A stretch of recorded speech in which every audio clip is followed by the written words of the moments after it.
Okay, welcome to issue 3 of Drinking with Comics. I'm Shawn C. Baker. This is Mike Trace Wellman. Wellman.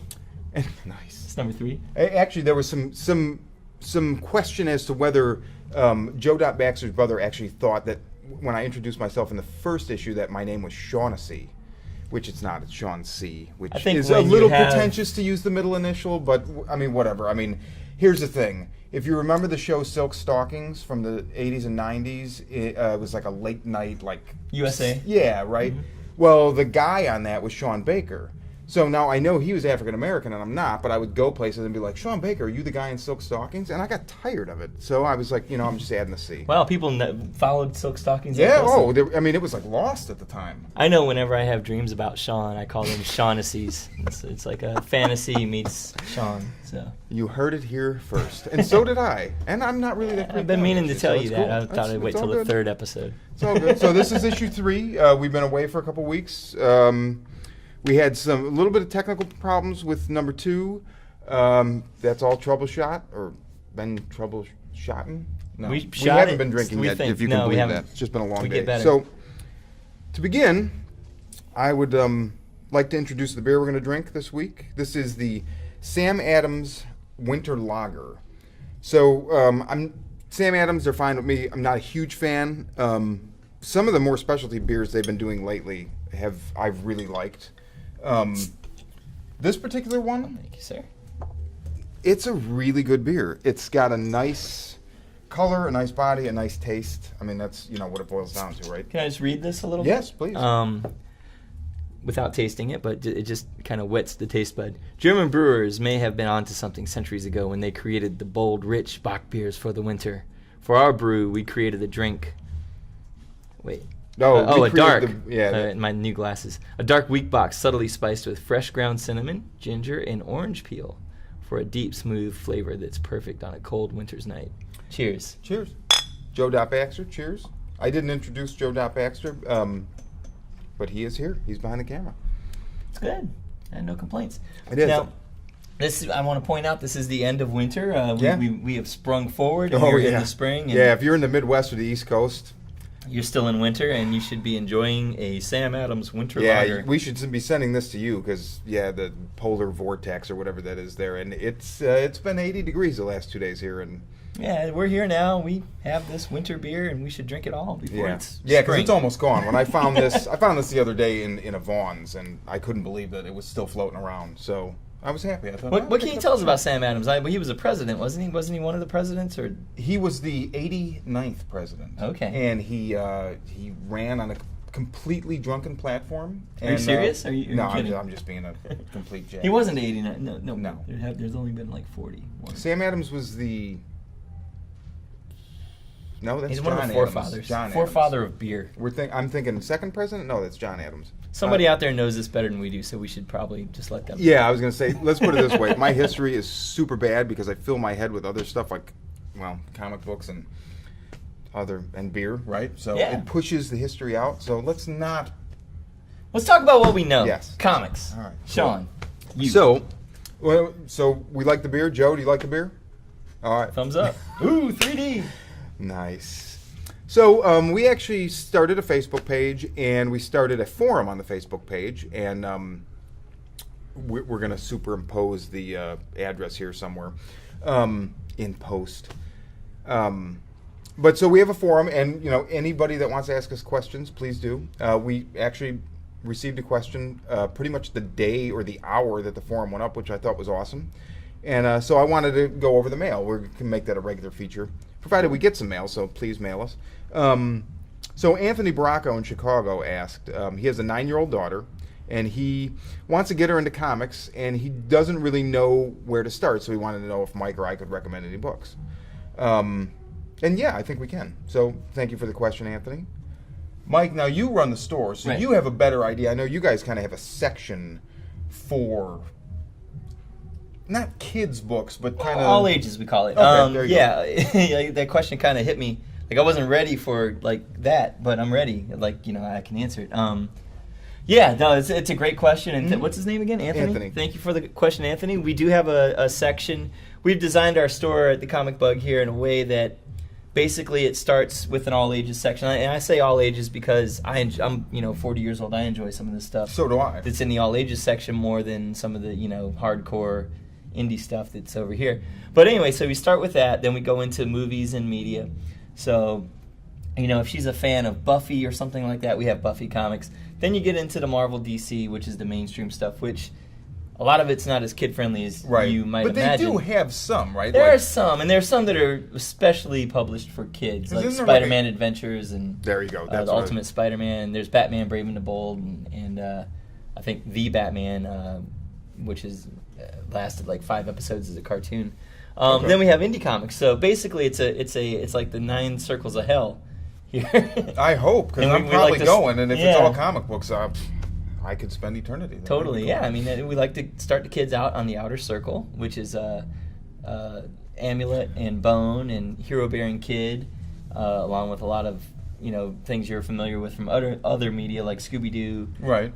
Tiny Titans, which is based on the Teen Titans, but it's a kids cartoon.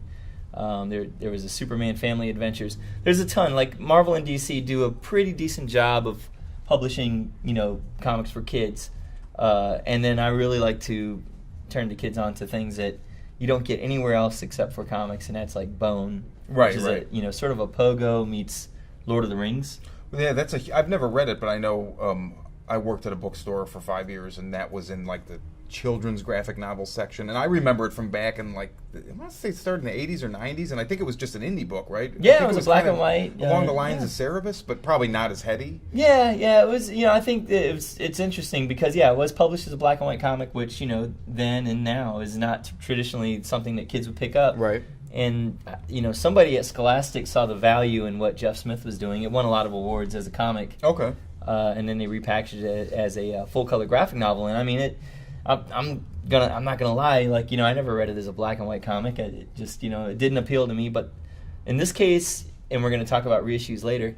The color added, I think, a dimension to it. I don't know if it was an aesthetic choice with Walking Dead, where even though it's super popular, it remains black and white because that's how he envisions it. Right. But it's one of those sort of evergreen books that we just keep in stock, and kids are amazed. Parents come back and are very thankful because they have something that's not dumbed down for kids. It's not Pokemon. It's not what is it, Bakugan. It's something that they can sit down and read and enjoy. Okay. A really fulfilling story. So all right, Bone. cool. Start with Bone. And you read it too. So there you go, Anthony. Money back guarantee. You will probably be able to read it as well and enjoy it. So that you kind of kill 2 proverbial birds or bones with birds. One stone. So again, thank you for the question, and anyone else out there, please, if you have a question, please write us and ask. It's been a couple weeks, like I said, since issue 2, and wanted to kind of turn it over to Mike for a minute, and I know he's got big things coming up for the Comic Bug 10th anniversary, and they have a ton of events anyway. There's always something going on at this store, which is another thing I really like about it.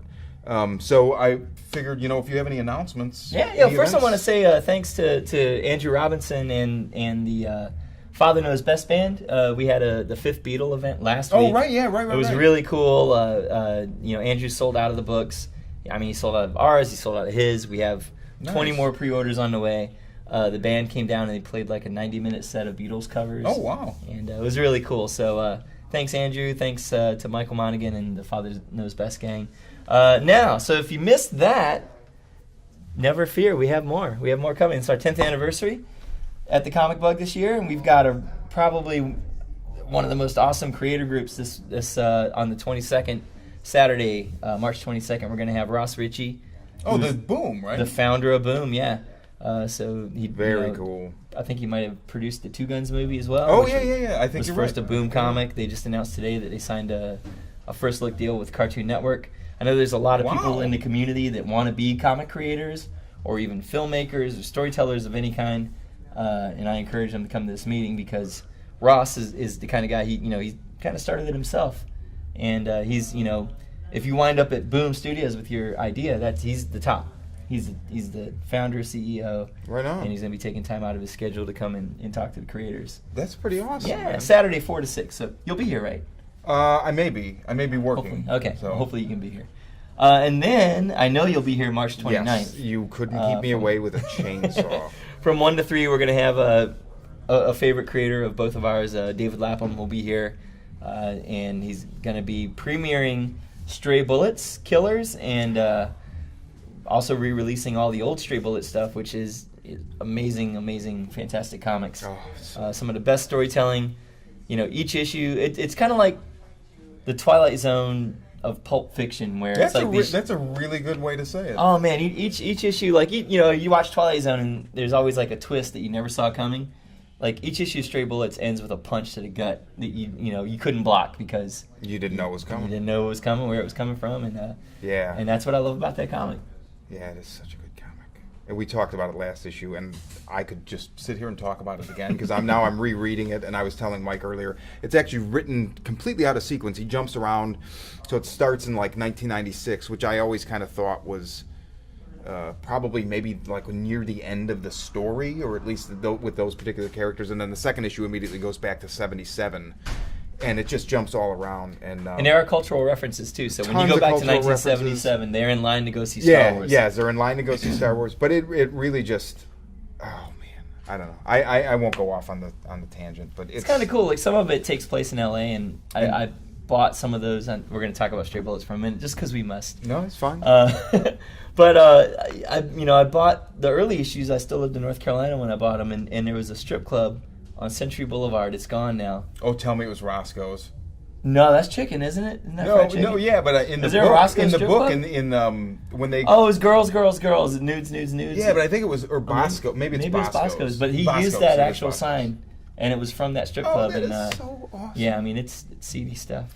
Oh man, yeah, it's pretty seedy. There's a whole part where some of the characters are on the lam and they're hiding out in this town called Seaside that is in the middle of nowhere, and they have a boardwalk because they believe that the earthquake's going to come and crack off California, and then they will be beachfront property. And I mean, it's like a bunch of just freakish, inbred, like Lex Luthor weird. scheme. Yeah, it's so good.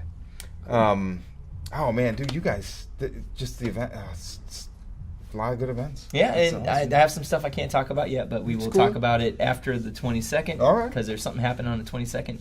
Okay. I can't announce what we're doing. It's all then, good. So. All right. Well, okay, so moving on from the announcements, wanted to do something where we each talk about the best book that we read last week. Cool. Comics are obviously a weekly thing, and I have a pull list here, and yeah, I mean, there's just so many books to talk about, but I figured, like, try and pin it down and say, Shawn, you read a lot of books, or Mike, you read a lot of books, like, what was the one that stood out? Or, I mean, stand out.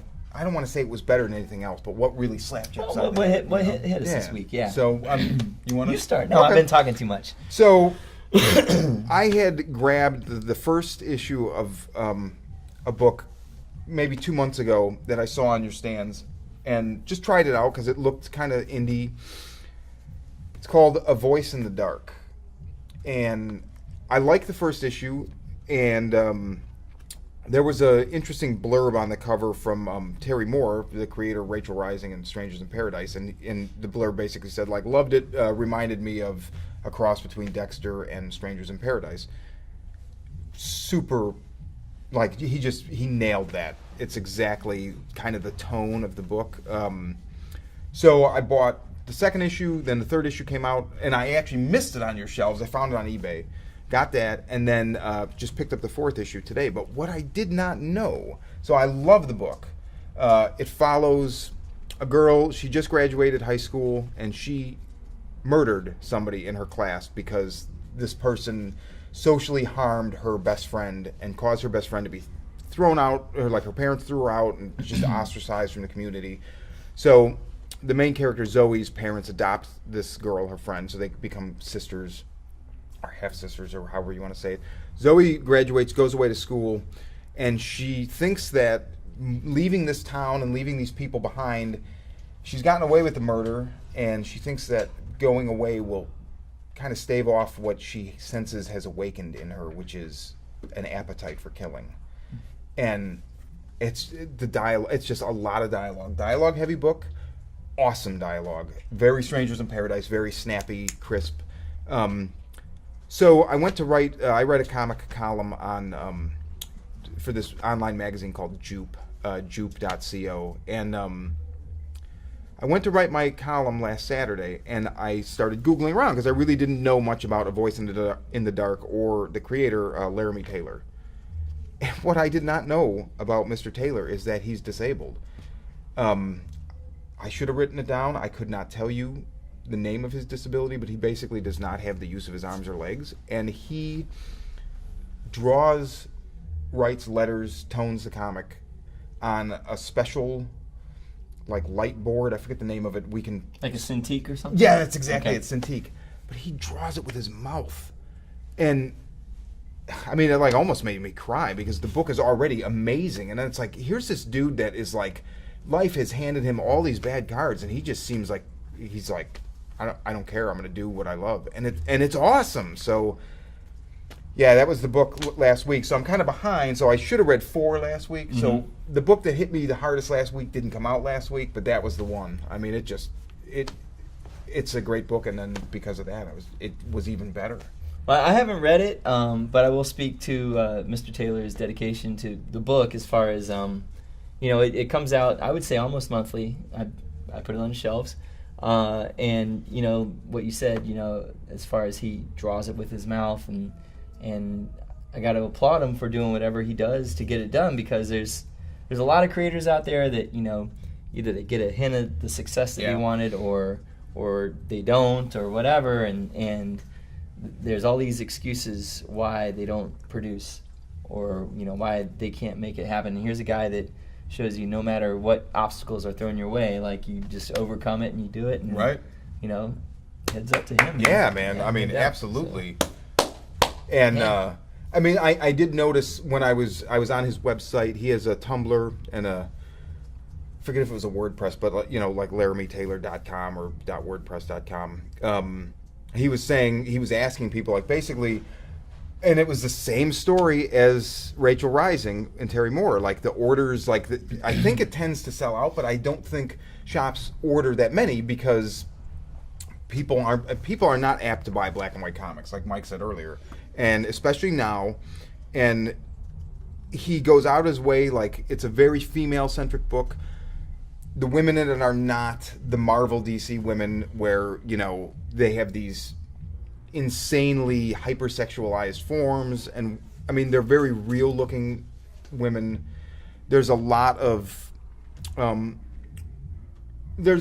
characters of different ethnic backgrounds, different sexual orientations, and I mean, it's just none of it feels like an agenda. There's no agenda. It's just a real slice of life, and it's just really good. So I want to add too, real quick. I'm going to give it up to Top Cow for trying something that's a little, because Top Cow and Aspen Studios are, their reputation is kind of, the Fathoms, the Witchblades, right. The Darknesses, which is the exact opposite, essentially. I know for a fact, 'cause I know those guys at Aspen. I know they've tried to do things that are kind of outside of their wheelhouse. They've experimented before, and I hope that they do again. But Top Cow's trying something different here. I think they're seeing that they can't just sort of play that same song over and over. Right. So this is I gotta give it up to them for trying something. Yeah, right, definitely. And I mean, you know what? I'll just leave it at this. If you dig Dexter, which many people do, check this book out. I mean, it's not an imitation. There's an influence. There's a tone, but I think you dig it. I really do. And again, I mean, it's great story, great art, and a great person making it. So cool. What was your book? My book this week was Mark Millar's Starlight with Gordon Parlov is the artist.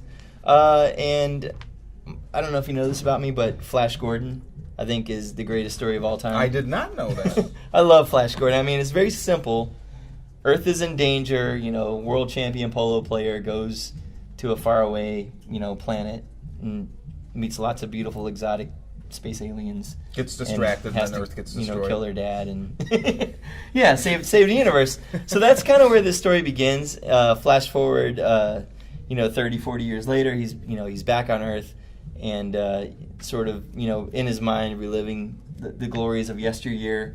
But he lives a life that I think many of us can identify with. Mm-hmm. He's married to, for all intents and purposes, Dale Arden, the Earth Woman. Okay. He told Queen Ardala back on Mars. I'm gonna use the Flash So I was Gordon gonna say, name. so he basically distilled Flash Gordon's characters down to archetypes and then used them that I'm gonna way. use the Flash Gordon names that's because I don't cool. remember the Starlight names. So he tells Queen Ardala, or what's her name from? What's Ming's daughter? Queen Aura, that he can't marry her. He has to go back to Earth to be with Dale. We're all mortal. So he grows old. They have kids, and Dale dies of cancer. Oh wow. He's in his 60s or 70s when we meet our character, and The art's awesome. yeah, I mean it's hit me on a bunch of levels because that song "Cats in the Cradle." Yeah. Like until you're a dad, that song is just a cool. It's either a good Cat Stevens song or it's a great Ugly Kid Joe song. But then once you hit fatherhood, it's like that shit. Like fuck, dude. Like my kid doesn't have time for me anymore because I don't have time for my parents anymore. Right now. But you know what I never noticed about the Cats in the Cradle until just within the last year or two? What? I mean I don't know how many times I heard it. My boy was just like me. Basically the song he's describing how he's kind of a douche and then the kid grows up to be a douche. Pretty much. Well, it's about how we spend our time, and Yeah. And I mean I always thought it was a little bit more like there was a little bit more sensitivity or something behind it. And I listened to it at this time and I was like, wow, it's not, I don't know that it's what I thought that it was. It was a weird, I mean, interpretations can shift too. Yeah. I mean, time is a different thing once you have kids. It totally is a different, it takes on all new meaning.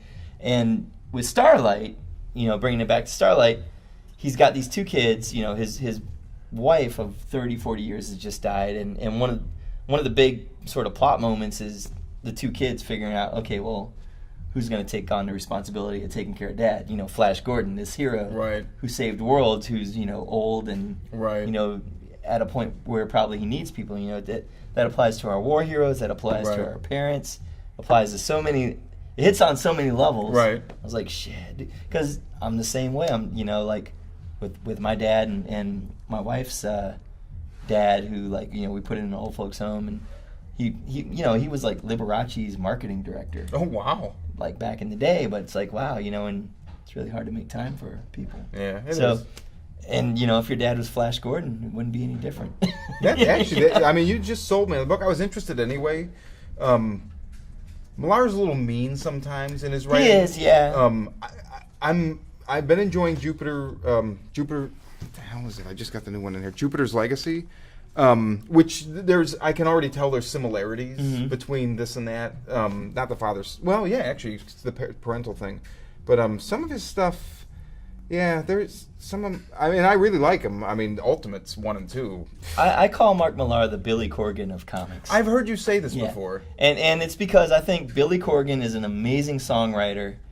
I think Smashing Pumpkins albums are great, but then when you read an interview and he's like, I should be more famous because I'm an amazing songwriter, and it's like, don't say it, just his personality outside, his creations get in the way of my appreciation of his creations. There's a lot of musicians. And when Mark Millar tells, on Twitter, they want me to write the next X-Men movie, and then Fox has to say, no, we never said that, Right, it's right. It kind of can sort of taint your appreciation of Right. the artist. But I'm gonna try to ignore all that and appreciate this comment. Yeah, right. And see where it goes. That's cool. See where me and Mark wind up. I hate Billy Corgan. I just had. Do you? It's one of those things I can't not say. You know who's worse than Billy Corgan? Scott Weiland. They were never a thing for me. The first time I heard them, I was like, oh, so they think they're Alice in God, we Chains. sound like old men, don't we? Okay, so what are you looking forward to Wednesday? We're probably both going to say the Wednesday. same thing. Oh, dude, you know what I'm looking forward to? Stray Bullets. I actually made a list, but it was like 3-4 Stray Bullets. So because there's the Killers #1 and 41 and 41, which tie it. Okay, it's been 9 years since issue 40. right? Big cliffhanger. And imagine having a cliffhanger and having to wait 9 years. I'm not. This is in no way. I'm not dissing David Lapham. He did what he had to do. I'm totally behind everything he's done since then. I mean, he had the series Young Liars for a while. Vertigo put out. Amazing. Ferals. Ferals. Did you read Ferals? No, but that was good stuff. it's on my list. Terror Inc. He did 2 Terror Inc. Which that character, if you remember, in the 90s when they launched that, it was like really bad. He made it awesome. He's done other stuff. I can't. But it's like Robert Plant doing his solo project and the Honey Drippers, and it's like Stray Bullets is Dave Lapham coming back to Led Zeppelin. Yeah, right. So, What's that? You know what I mean? I like that. Yeah. Joe.Baxter, how are you doing on? You good or you need one? He needs one.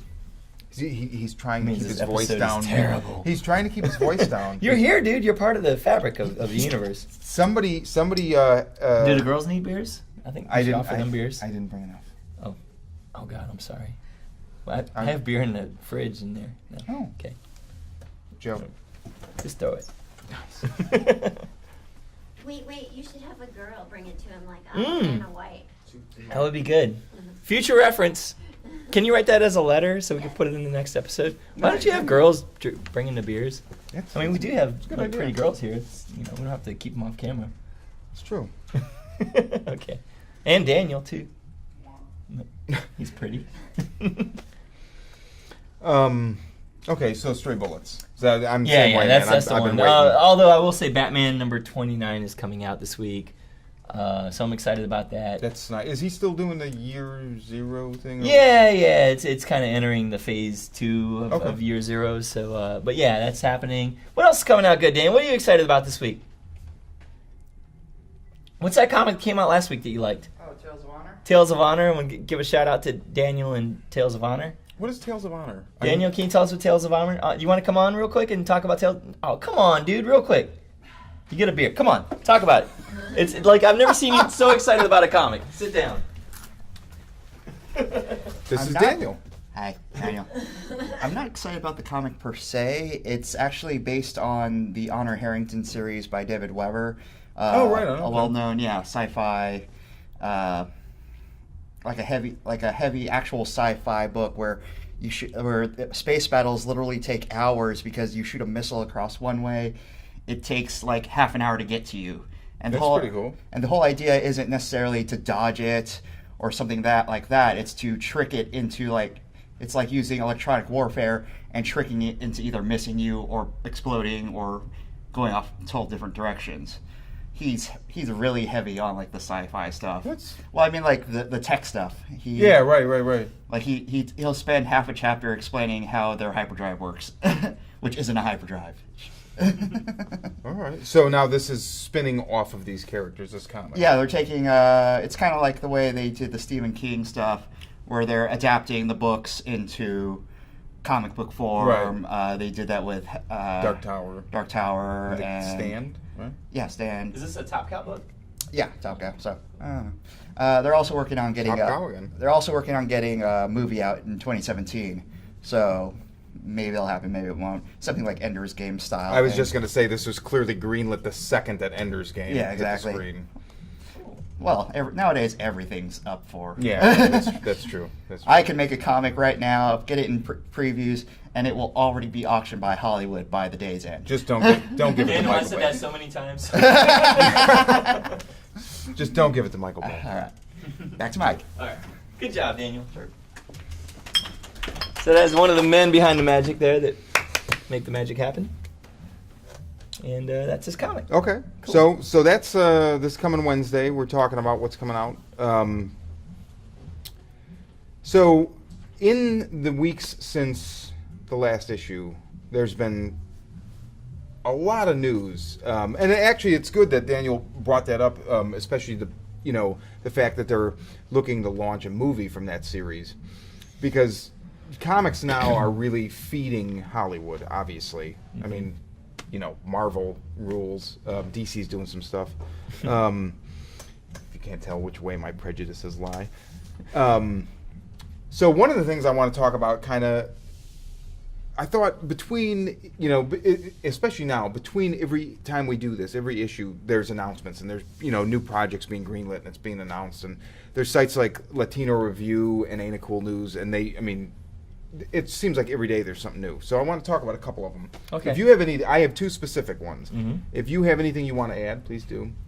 I'll chime in. Since the last time we were here with you, the Guardians of the Galaxy trailer landed from Marvel. Yes. And I got to tell you, I have faith in Marvel. I don't know much about the Guardians of the Galaxy. I was surprised 2 years ago or whatever when they announced that was going to, lead in their phase 2 or whatever. But I was like, it's Marvel. They have not done a bad movie yet. Mm-hmm. Well, I didn't expect for the trailer to Guardians of the Galaxy to pretty much be the best trailer for a Marvel movie that I've ever seen. And, I honestly, if the movie is half as good as the trailer is, it's going to be the best Marvel movie, in my opinion. They really, first of all, James Gunn. If you have not seen Super... Slither's amazing. Yeah, I haven't seen it. But. So there's Slither, and Super is... What I was going to say is, brace yourself, because it's pretty disturbing, but it is... Wow. It's just he did a movie so called good. The Specials as well, which was like kind of... I think. Don't hold me. He may have. He might have. We'll look. I know the movie you're talking about. I don't know. It's kind of if he like did it. X-Force, back in the day. Yeah. There's even a guy that looked like Nightcrawler on it. But the trailer for Guardians of the Galaxy, here's Marvel. I've almost become more of a fan of the way that they do business than I am of their stories, because they're like, okay, we have these characters nobody knows, and they're a little goofy or stupid, maybe even. So let's own that. And if you haven't seen the trailer, go look at it. Can we put it on our show? Yeah, I guess we can. That'd be cool. We'll see if we can do that. Let's see what we can do for you. If not, Google it or something. Probably anybody watching this has seen it. Right. Most likely. But, Did you know he wrote Scooby-Doo, the movie? He did, yeah. Did he write this? Are you looking on his IMDb? Did he Wait do a the minute, specials? James Gunn wrote Scooby-Doo the movie? He did. Scooby-Doo and Scooby-Doo 2. No, James Gunn has the career that I wanted to have as I wanted to do a Scooby-Doo movie. Now I want to do Captain Caveman. It But doesn't say, the specials. he did the specials. Okay, he did. And he started at Troma, right? Tromeo and Juliet? Yeah. Oh, you know your shit, Oh, I love man. James Gunn, yeah. And he's married to the girl, or used to be at least, I don't know if they're still together, the girl from The Office that was like the cute sort of secretary that was snarky with Jim all the I've time. never seen The Office. Oh, you know, I know. Sorry. People... have like, 8 years old I've homework actually to do. had people... I've said that in public, and people's jaws have dropped. Jenna Fisher. Jenna Fisher, are they still together? They divorced in 2008. All right, she's on the market. No, James Gunn is cool.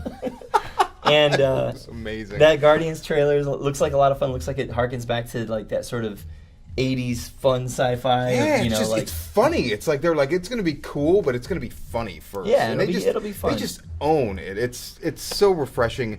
And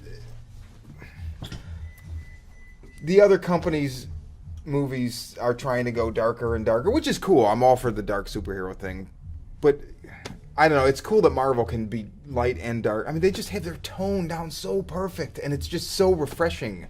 It carries across all of their movies. It's so well thought out. It's just, man, I don't know. And they're not playing it safe. They're not. No, not at all. They're I guess a lot of their safe characters are like at Sony, like Spider-Man and X-Men. But the Guardians of the Galaxy. It's like, well, can we get further out there than Rocket Raccoon and Groot, who's like a killer living tree. Right.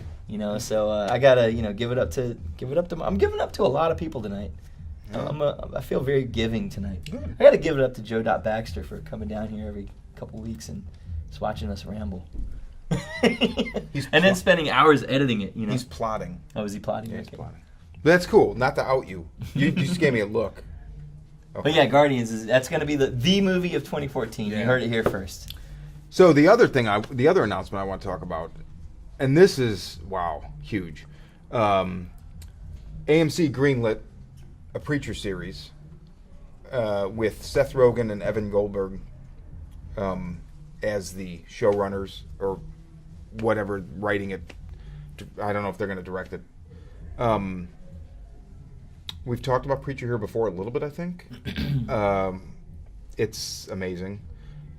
And it's going to be really, I mean, it's interesting. AMC, I have a love-hate relationship with. Breaking Bad, to me, greatest TV story ever told.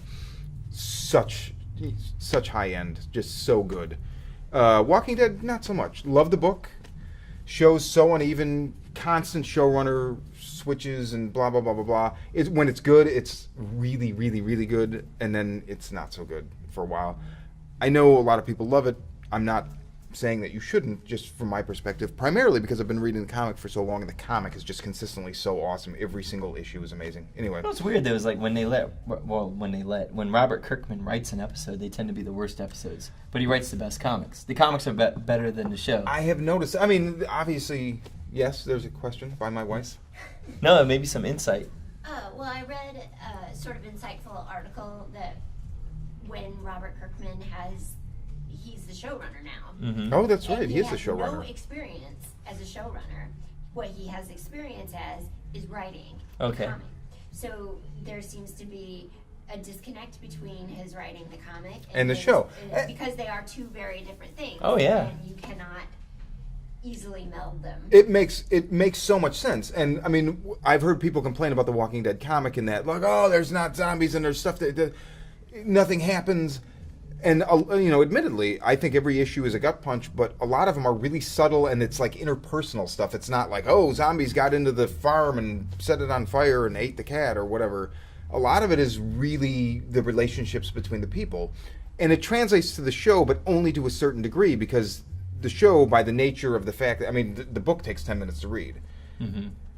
The show is 40 minutes or 45 minutes or 50 minutes or an hour or whatever. So it's like 6 or 7 issues of the comic. Well, and if you have a lot of interpersonal dramatic stuff, sometimes it can come off flat, I think. And sometimes it does. I mean, sometimes they nail it on the show. I mean, I will say, when it nails it, it really nails it, and it's really good. But it's just uneven. But so the whole thing, that's a tangent. Preacher is an interesting choice for AMC to take, because Preacher is not safe at all. It's very, oh man, debauchery is just the word. It's very. I remember when it came out, it was like a year or two after David Koresh, and that was kind of sort of what I thought of when I read the first issue. I could see that. Yeah, I guess, because I think first issue would be 95. Yeah, he goes into the bar Maybe and tells everybody what their sins are. No. Is at the yeah, and then later he goes to the church and. Yeah. But yeah, it's very, there's a character that sodomizes armadillos. There's a character that loved Kurt Cobain, and he's a teenager, so he tried to blow his face off and failed. Arseface, so his face looks like an arse. Which is Scottish for ass. There's the whole thing with the Not Beyonce's ass. The bloodline of Jesus Christ has been preserved because they've been inbreeding all of the descendants. So the current. You ever been to the South, by the way? Well. Because that's the bloodline of Jesus, but let me tell you. But yeah, so it's not going to be easy to do. There's a lot of language, which you can get rid of, but there's a lot of really taboo stuff. And it's not done like just because, it's we're going to shock you. It is an amazing story. And I don't know, I really hope Rogan, I have faith. I don't see a lot of his movies. I've seen some, and I like them. He seems like a really good guy. He seems like he really loves the source material. And I think he's a good writer. And have you seen This Is the End?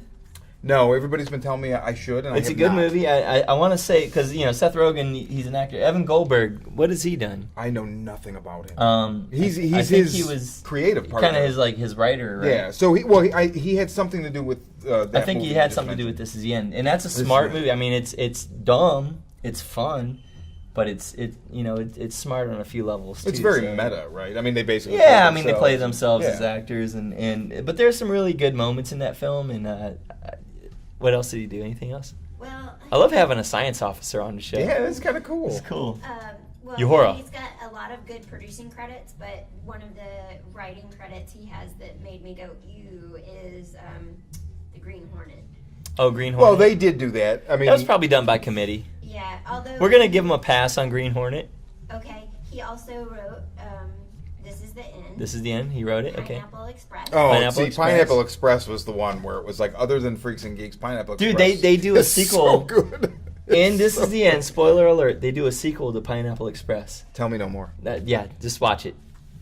Yeah, Pineapple Express was one of those movies where I got dragged Is that to, it? and I did Has not he done think I was anything going to else? like, and I absolutely loved. So, and I'm pretty hard on comedy. There's not many comedies. It's a that come funny out. movie. I was, and Pineapple I Express, love I who are the other guys, the British guys at World's End.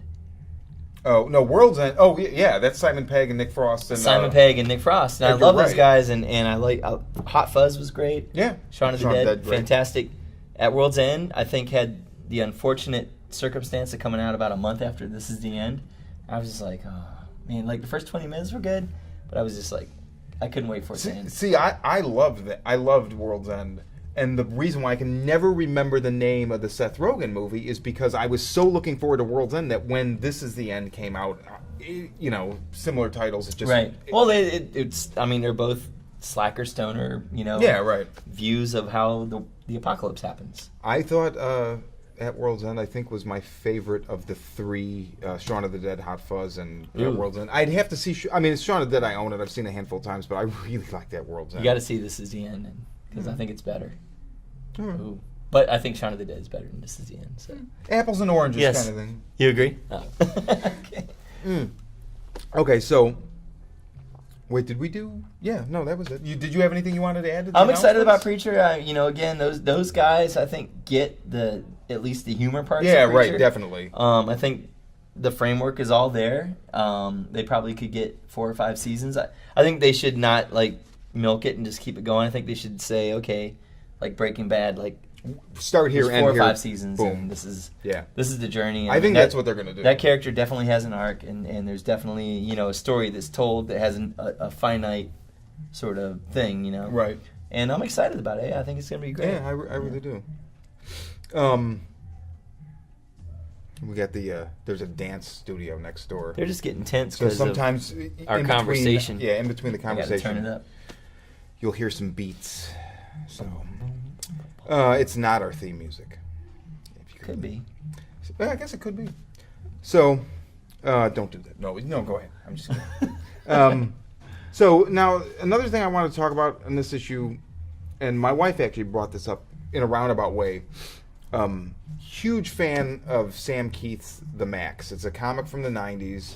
It was in the second wave when Image first broke in the 90s, like 93 or 4, I forget exactly when.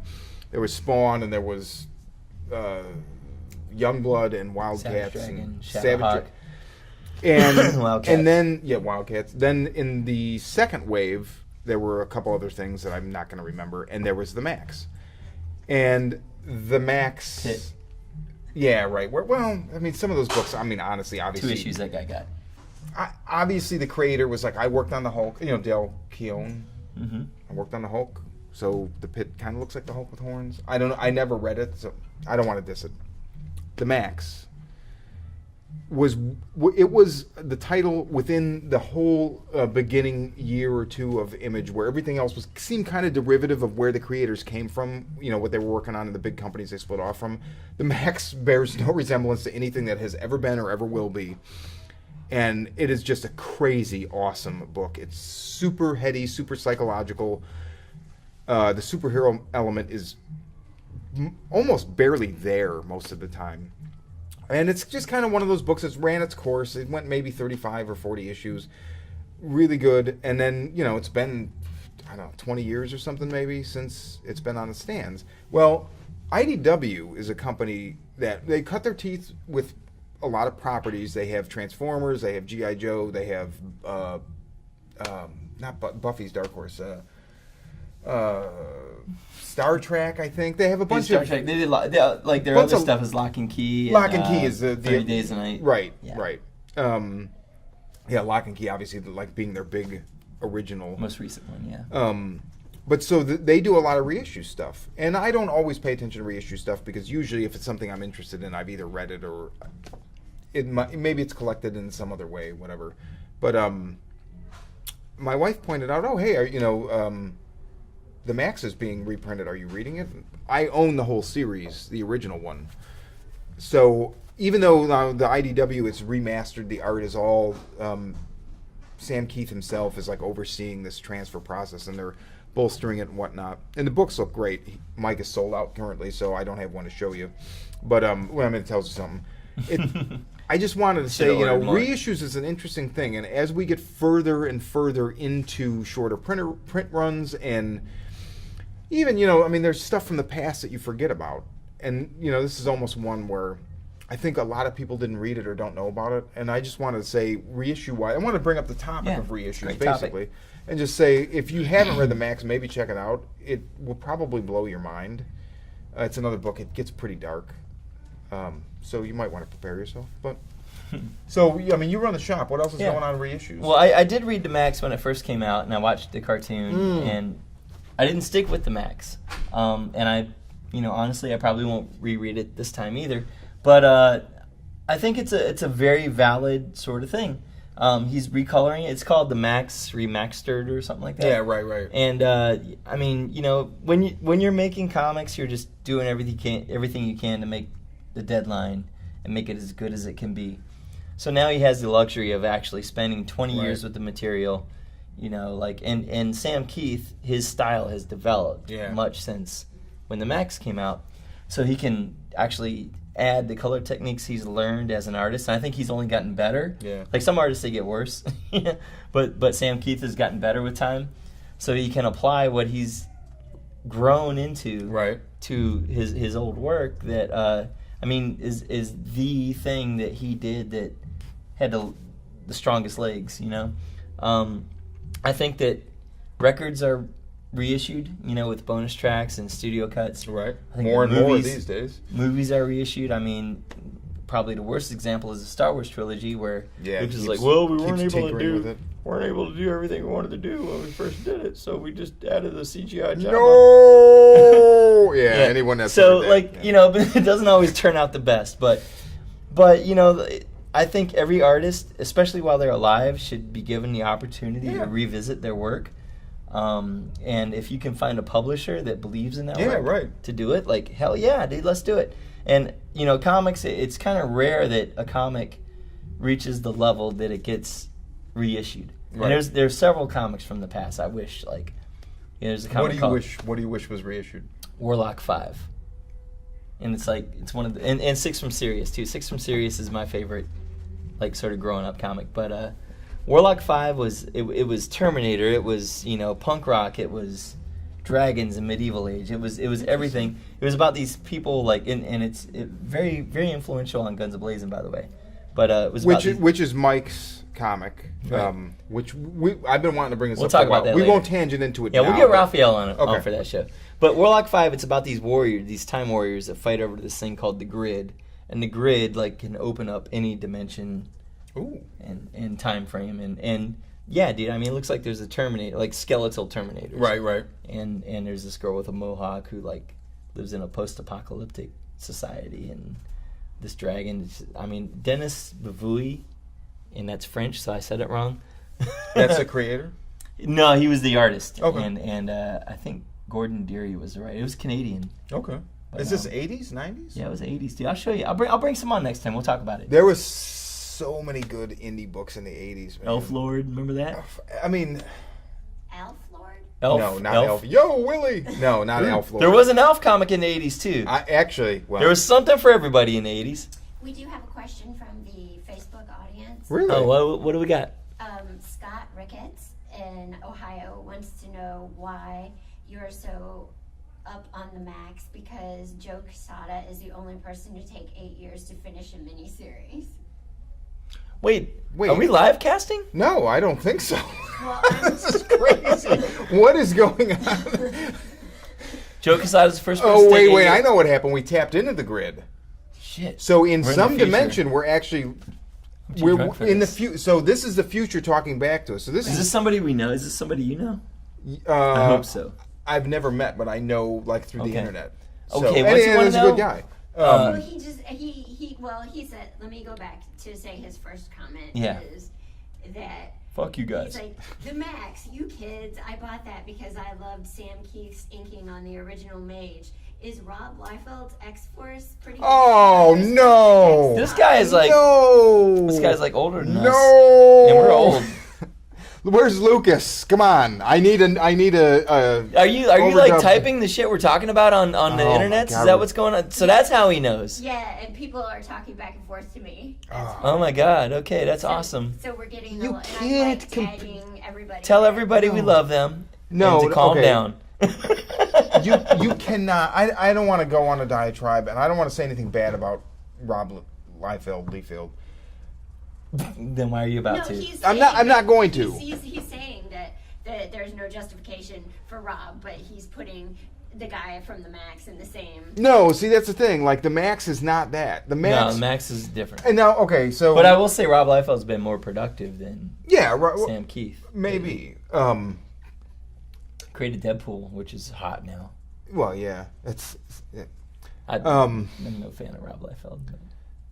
Oh my God, no. The Max is something that MTV did do a thing. They had a show for a while when they showed music, and then they had this like Beavis and Butthead. Liquid Television and Liquid Oddities. Television, and they had a thing called Oddities, and so the first season, things weren't referred to as seasons then, of Oddities was The Head, and the second one was The Max, and that's where I found out about The Max. I had seen the book, but I figured, oh, it's Image. It's, I kind of went through my Spawn thing and whatever, and I was like, oh, yeah, it's Spider-Man with a cape.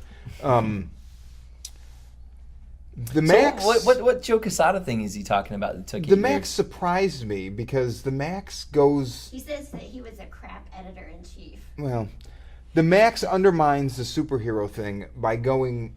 like the. Well, Max is like, It's so dark. I mean, so at some point it just stops and goes 10 years into the future and all the characters are gone. And you're only dealing with, you're dealing with one character that's now older that was a kid. And then everybody, the Max is gone, Julie Winters is gone, Mr. Gone is gone, ironic. It gets into spirit animals and like Jungian psychology. It's revealed that the bad guy is really not really that bad of a guy. He's been molested and he's a very messed up man. I mean, it deconstructs the superhero paradigm. It's kind of like going to a Guns N' Roses concert. Maybe. I don't know. I never saw Guns N' Roses. But Google now I'm glad Axl Rose plus molestation and why he shows up late for shows. Wow. Okay. So did the Max finish? It did. It finished. So it wasn't left undone. Well, it finished. I mean, it didn't finish in a way where he left it very like it's done. It was if you saw No Country for Old Men and it ended and you gasped and you were like, really? And you loved it, you'll like the end of the Max. Okay. I loved it. I like those kind of endings sometimes.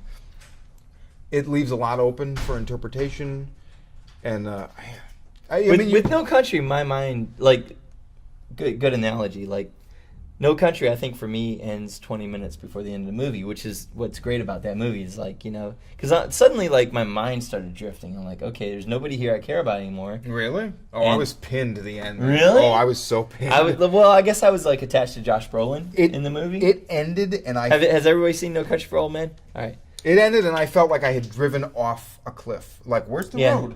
I just thought he was going to come back to life. I'm like, all right, so this is a movie, so he's obviously alive. I love those endings, man. When appropriate, like Tommy Lee Jones talks for 10 minutes, and I'm just like, and then suddenly the credits roll. I'm like, I want to see what he had to say. I haven't watched it again yet, but I want to see what he's talking about. I just did a rewatch like 2 weeks ago. It's still fantastic.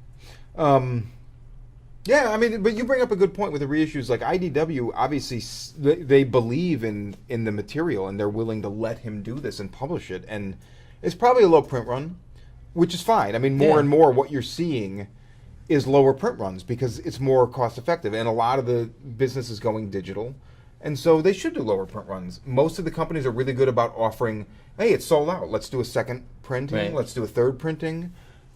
So, Image is really, really good with that. They invest in these kind of indie creators, and they put out miniseries that otherwise might not have seen the light of day, and then they do low print runs. And, East to West is a good one. I think Luther Strode. A bunch of these titles, they sell out quick because it's a low print run, and they offer a second. I mean, East to West, I feel like I've seen like fifth printing. Yeah, Manifest Destiny, Sex Criminals. Mercenary Sea, which is really cool, actually. I don't We even. haven't talked about it. I Yeah, haven't even heard it of was that. gone, dude. I tried to save you one. I'm sorry. I saw Burn the Orphanage. We're getting second printings though next week if you want one. You like Johnny Quest? I've never seen Johnny Quest. Okay, well, I'll save you one anyway. I noticed you have Burn the Orphanage. Yeah, which- yeah, just Seema. I've known Seema. He used to be a retailer at Heidi Ho like 10, 15 years ago. You started speaking Latin there for a minute.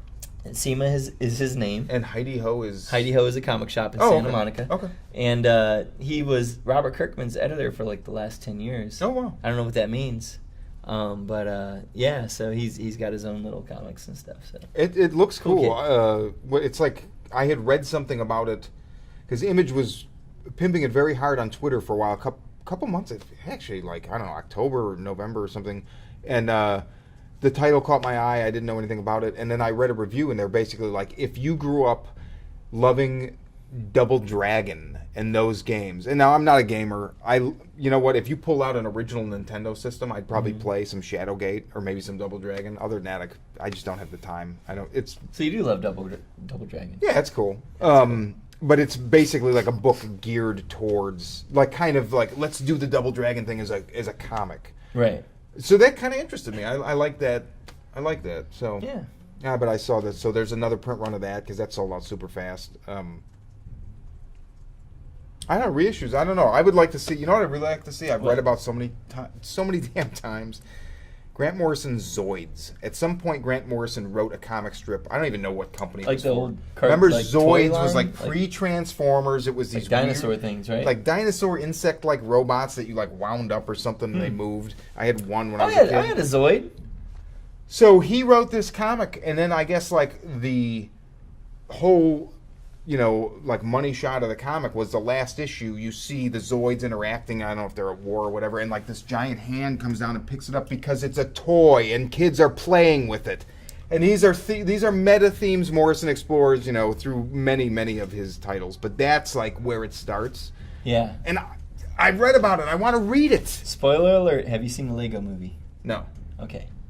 Clearly, they must have read Zoids. No. Bastards. Not saying anything. You should see it though. It's really good. I was interested. If you see that movie, you don't have to read Zoids. And I still want to read Zoids. I don't care. I want to read Zoids. I kind of want to read it now too. You sold it to me, dude. You bastard. and Now I got to go hunt down. And like in When England, you find it, let me know. well, what they would do is they would like. I mean, each it would be like 8 pages here, Right. black and white. 8 pages. So that's a lot of collecting that has Yeah. to be done, dude. I hope you appreciate it. Well, if somebody would reissue it. Yeah, I wouldn't have to. So do it. here's a plea. IDW somebody. I mean, it's Grant Morrison. It's gonna sell, right? Obviously. Zoids. Please. I'm sure there's some weird copyright thing like Flex Mentallo. Right. Took forever for that thing. That's a whole other thing. Can I tell you one more? While we're talking about reissues, one thing Yeah. I'm really excited about is the artist editions that IDW does, and Oh yeah, they're nice. they're beautiful and like the ultimate in like sort of collecting like the sort of fabric of what went into making comics. Nick Fury, Jim Steranko's Nick Fury, Agent of S.H.I.E.L.D. is coming out in a few months, and I'm really excited about Wait, that. this would have been from what year? From the 60s. Oh wow. Yeah, it's going to be awesome. And Jim Steranko brought a lot of sort of art and design in the comics that wasn't there previously. And also Mike Mignola's Hellboy in Hell artist editions. Are you a Hellboy fan? I am, but I've never read the comic. And I don't know how that happened. It's just one of those books that's always eluded me. Well, before you leave tonight, I'm going to give you Hellboy in Hell #1. And you can stick your toes in the water. Mm-hmm. Yeah, it'll be good. Because we got something cooking. Okay. Yeah. All right. That's Just cool. saying. Okay, so I think that's going to do it for this issue. We're going to be back sooner than before. Didn't you think? And just keep reading, keep drinking, and please send us some questions. And let's give a shout out to our friends. All right, we have over here my wonderful wife Sarah Sarah. was Thank our- you for the information. was our science officer. Science which is- officer Sarah. You will be here every time now because once you're a science officer, you can't. She doesn't wear red. And shirt, also though. communications expert because she was like.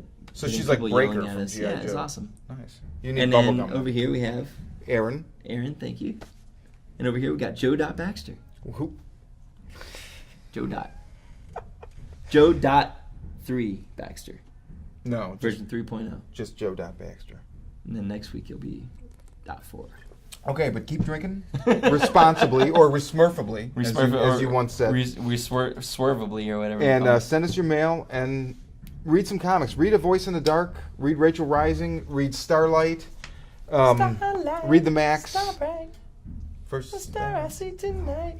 Starlight. Okay. On that note, we'll have Madonna sing us off, and Oh, yeah. before the lawsuit starts, we will be back in the My future. lucky star.